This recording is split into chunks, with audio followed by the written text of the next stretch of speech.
Hello, friends. I am Rich Carlson, a Senior Cloud Solutions Architect here at Microsoft, and I welcome you to another episode on the Microsoft Partner Technical Success Channel.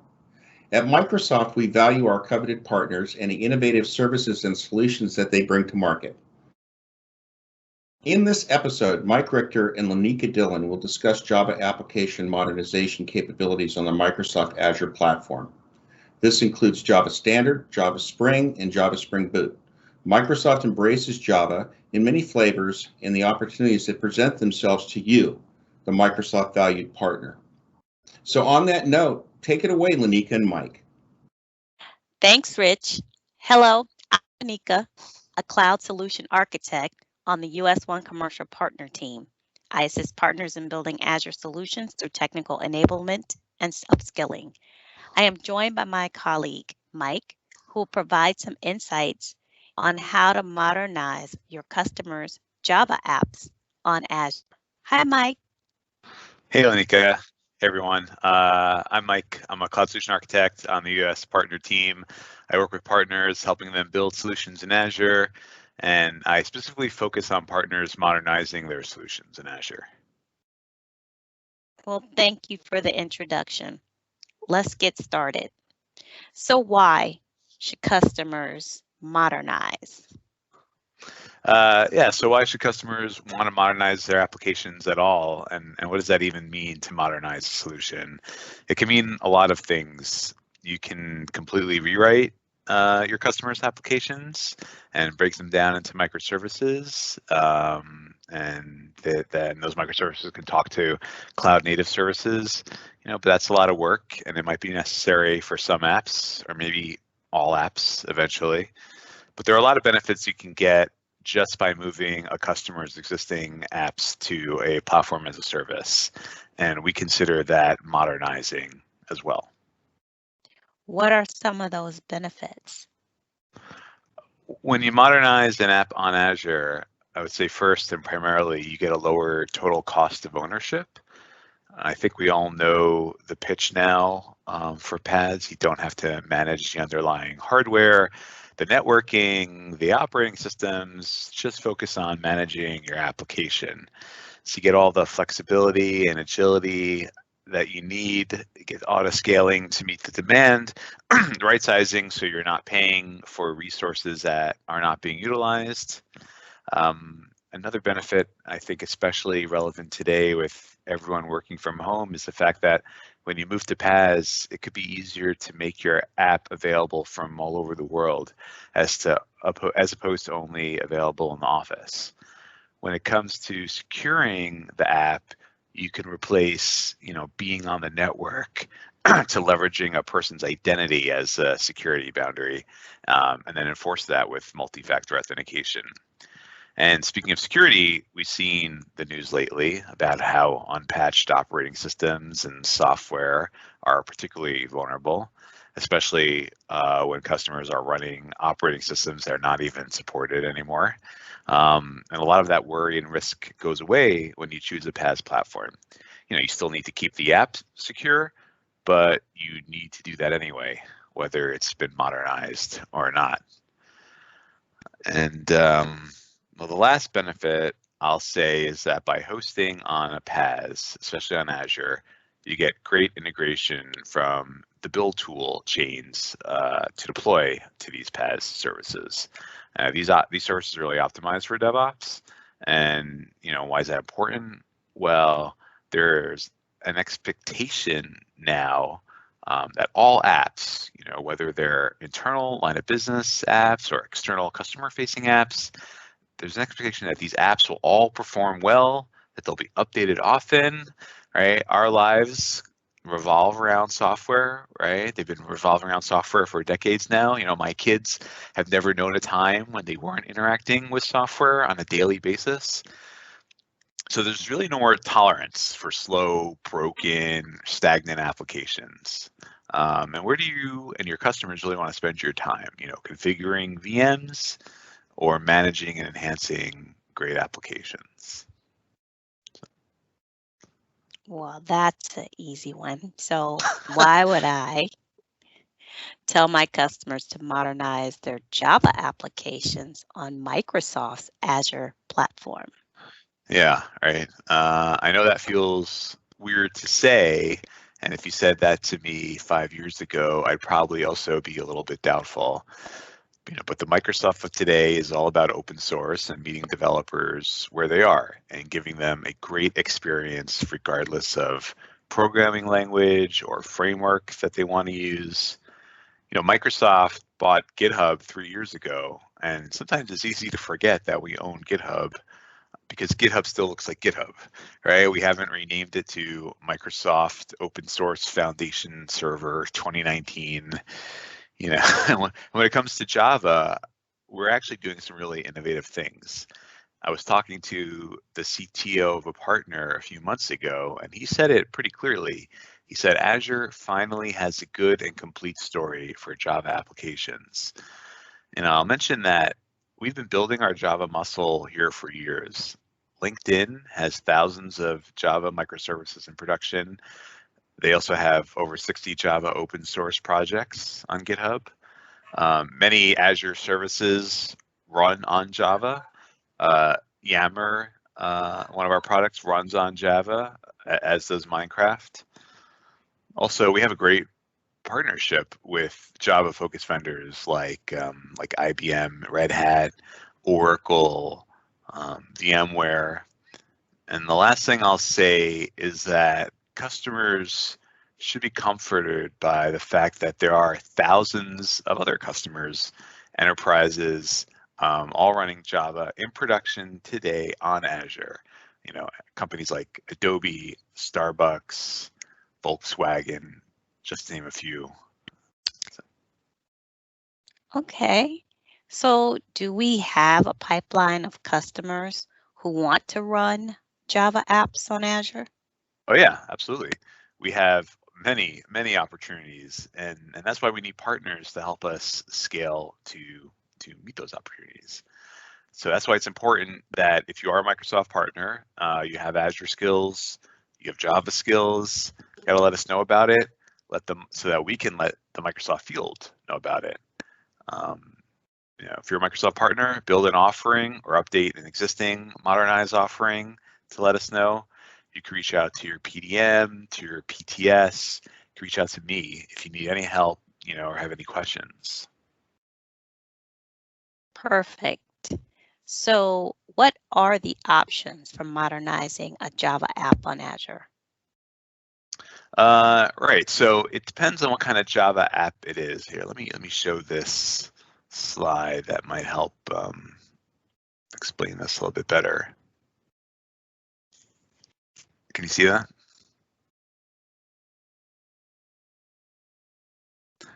If you're doing Java Enterprise that relies on application server like JBoss, you can use Azure App Service, right? App Service is our traditional PaaS service that lets you focus on deploying your apps and not on managing the infrastructure. If you need WebSphere or WebLogic, we just announced at Ignite in March that we now support operators for deploying these application servers in AKS or Azure Red Hat OpenShift. You can think of those options as containers as service. So we do have some good options if you're going the enterprise route. For Java standard applications, you can run for Java standard applications, you can run your applications across all these different PaaS services. But if you're building Java Spring apps specifically, we have a great unique service called Azure Spring Cloud that is designed specifically for Spring and Spring Boot applications. Azure Spring Cloud is a true PaaS that brings a lot of additional features that Spring apps normally care about, like centralized config server and service registry. It's really designed for a solution that uses microservices. So if I have a Java Spring app, I should target Azure Spring Cloud? Well, maybe. It depends on a few things. Like what? Like If you've got a true microservices-based application, there could be a lot of benefit of using Azure Spring Cloud.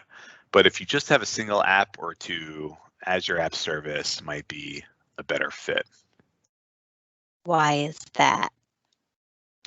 Here, let me show you this slide. I would say cost is probably the main reason. For a production instance of Azure Spring Cloud, you're looking at least $1,200 a month. And if you're bringing a bunch of big microservices in your solution, that might be fine. You get 16 cores, 32 gigs of RAM. You can split up across your application. But that $1,200 a month, that's the smallest instance available right now for Azure Spring Cloud. There's a dev SKU that costs around $400, but that's not really recommended for production. With App Service, you have more sizing and cost options if you're deploying smaller apps, but you don't get all the Spring-specific features. It's also not as flexible for scaling and sizing the individual services. If you do have a lot of services talking to each other, you will need to build and maintain a service registry for App Service, and that's where Azure Spring Cloud can really help you out. So what if I already containerized my solution? If you already have containers, you can deploy containers to App Service. Right now, Azure Spring Cloud doesn't let you bring containerized applications. It expects you to deploy your jar files directly to the service. Under the covers, Azure Spring Cloud is using AKS, and it uses Tanzu build packs to containerize your application and deploy to AKS, but all of that is abstracted from you. If you've got containers, you can target AKS or Azure Red Hat OpenShift for your containers. You can see on the spreadsheet the breakdown of what the cost may look like. It's important to remember that the apps you run in App Service or Azure Spring Cloud are sandboxed. So what I mean by that is you get a certain number of cores for those workloads. For AKS or Azure Red Hat OpenShift, you basically pay for the underlying VM, but that VM will have some overhead running on it. The operating system, Docker, the orchestrations binaries.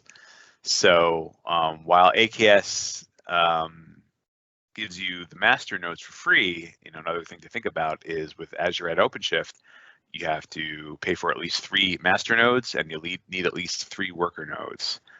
And then in AKS, if you want to financially back SLA, you have to pay for it.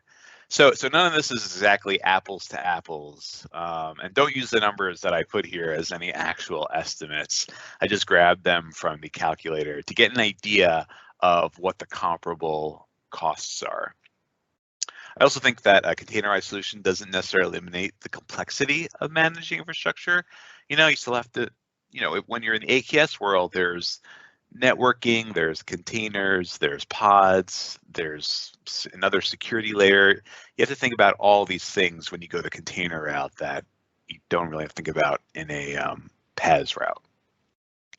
And what about security and things like DevOps in PaaS? Am I sacrificing anything if I choose PaaS? No, the PaaS options like Azure App Service and Azure Spring Cloud can be secured like any other Azure infrastructure. Those services can be on a VNet. You can keep all the traffic internal and block all the external traffic. They're fully integrated with Azure Monitor, so you get diagnostic settings to ship logs from those services to Azure Monitor. The services can integrate with Key Vault, Azure Sentinel, they managed identities, all those other great Azure security services. As far as DevOps, you can target the PaaS services in DevOps, whether you're using Microsoft stuff like Azure DevOps or GitHub, or third-party DevOps tools like Jenkins. And of course, there is great Azure CLI support, ARM templates, all the automation you need for these PaaS services. That's great. One more question. I've heard a lot. Doesn't using a cloud's PaaS lock you into that particular cloud provider? Yeah, I mean, that's a common concern that partners and customers have. So what I'll say is I would worry less about proprietary PaaS platforms and worry more about proprietary APIs and SDKs in your application, right? Azure App Service and Azure Spring Cloud are designed to run your Java applications with no code changes and ideally minimal configuration changes.